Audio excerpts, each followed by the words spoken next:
Hey everybody, Pete here with PNP Real Estate. Thanks for joining us again. As you can see, the ad wall behind me, we had a lot of those ads up on Facebook a couple weeks ago. Had a phenomenal response. We love hearing from you guys. Keep them coming. If you haven't had a chance to look at that, go to the Facebook page, PNP Real Estate. Check it out. Give us your comments. We love to hear back from everybody.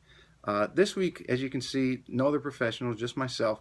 And what I want to go over is buyers and or sellers remorse. It's something that happens to a lot of us. I just bought a house myself, and I'm in the business. I deal with it every day. And I even woke up a few nights with anxiety and had to go through it because I didn't do a couple simple things well in advance that I'm here to tell you about today.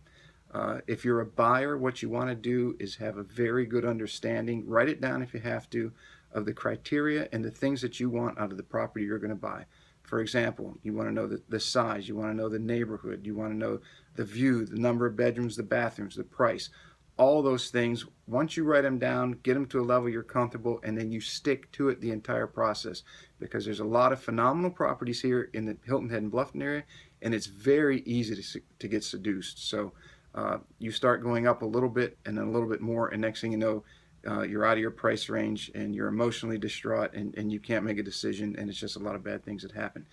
If you're a seller, what you want to do is make sure that you have an exit strategy. So in other words, if my house goes under contract in 2 or 3 weeks and the closing's in 4 to 5, am I prepared to move that quickly? Do I have somewhere to go? Am I going to rent? Am I going to buy something else? Am I moving out of the area? So getting these things established before you get into the emotional involvement of contract negotiation and then moving and all the things involved with that. So please do that. Number one, either for buyers, write down the criteria you want in a property, and for sellers, write down the plan and process that you're going to take once the property sells.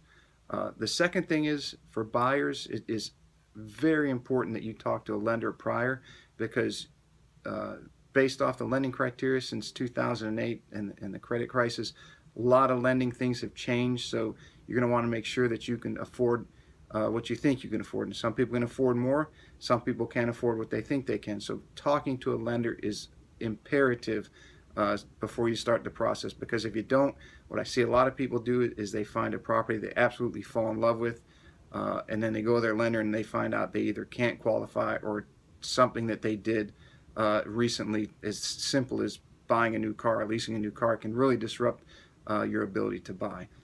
If you're a seller, what you want to know is, does the market support what you think your house is worth, or even more so, what you have to get out of your house as far as the sale? Because no amount of advertising, no matter how good it is, and you've seen ours, it's phenomenal, can make a house sell for more than it's worth. Even if somebody got emotionally attached to yours and didn't follow my steps in step one, and they just had to have your house, they still have to qualify for a loan. And the appraisal process is unencumbered by emotions. So a bank still has to approve or agree that the price is what the buyer and seller think it is. And if they don't agree on that, or they think it's too high, you're not going to get a loan. So hopefully those things help for both buyers and sellers. Come up with your plan beforehand, stick to it, and it will make the process much easier for you. And in particular, you won't have those sleepless nights after the contract sign, and those gremlins running through your head trying to make you feel bad. So hope those things help you. Look forward to hearing your comments, and we'll see you next time. Bye-bye.